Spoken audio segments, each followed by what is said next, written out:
You can speed up the setup process by tapping Get Started on your orders page or confirmation email. This will guide you through syncing your device and iCloud photos and videos to Google Photos and help with moving passwords from Keychain. When your new Pixel arrives, you'll need to get your existing iPhone ready for transfer. First, turn off Messages and FaceTime on your existing iPhone. Open the Settings app, scroll down, tap Apps, tap Messages, then turn off iMessage.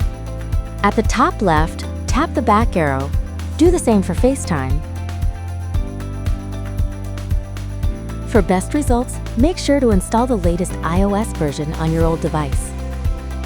Turn on your new Pixel phone. Tap the arrow. Then, select your language and region. When prompted to set up using an existing device, choose iPhone or iPad. Tap OK. On your iPhone, open the Camera app. Scan the QR code on your Pixel device. Tap Transfer to Android.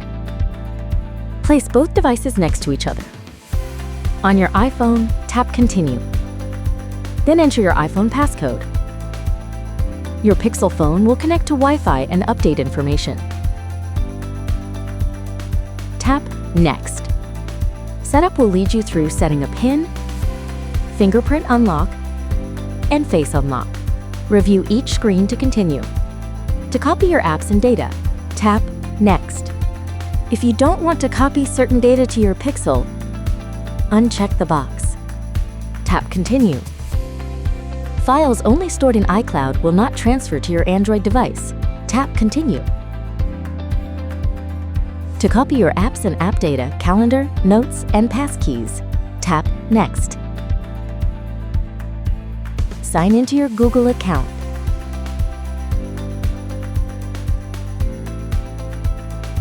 During setup, you can turn on Gemini, your built-in AI assistant, on your Pixel. To install your iOS apps on your new Pixel will search the Google Play Store for Android versions of your apps. If you don't want to install certain apps, uncheck the box. Tap OK. When copying is done, tap Done. If data is missing on your new device, it may be stored with your iCloud data. To find your data, follow the prompts on screen. If you have a SIM card and didn't insert it already, insert your SIM card into the SIM card slot using a SIM card tool. To install an eSIM from your carrier, tap Set up eSIM. On Pixel 9 and later, if you chose not to copy any data, or if there was data missing while setting up your device, you can transfer data from your iPhone again by going to Settings. Tap Accounts and Backup, and then select Android Switch.